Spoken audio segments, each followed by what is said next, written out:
دوستان عزیز سلام، صبح شما بخیر.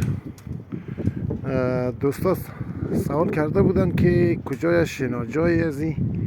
اینه دوستا، اینم شناجا، اینم شناجا.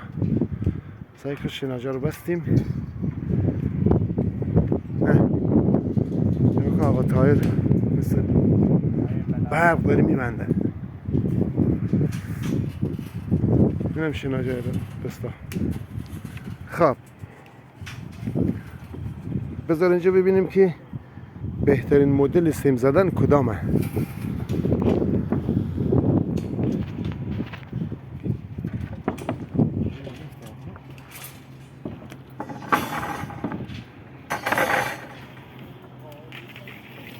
خب این دوستا، البته شما که استادی، شما ببخشید، این بچه‌ای که تازه کاره من میخوام بین یاد بدم.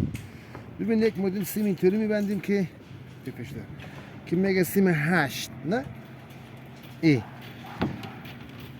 ولی این رو وقتی میبندی این خامود میتونه بازی بکنه، این طرف و طرف جا به جا شود. ولی این سیم که برش میگه سیم مدل دایکندی، این خیلی محکم میشه، این دیگه تکان نمیخوره. به خاطر که اینجا رو بگیر تایر، این سیم نگاه که دور میزنه، در دور میلیگرد یک دور میزنه، بعد بسته میشه. وقتی که اینجا دور میزنه خب معلوم دیگه اینجا خامود جابجا نمیشه این طرف طرف. مثلا اینطوری ببین، از اینجا میاری، از اینجا. حالا دید اینجا سیم یک دوری چیز زد، دوری خود میلیگرد اصلی.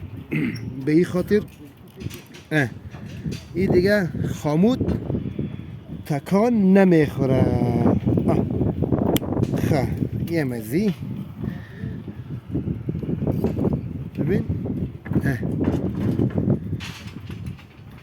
البته استاد بزرگ شما ببخشید، اما را برای بچه ها یاد میدم. یکی بود بچه هایی که بلد نیست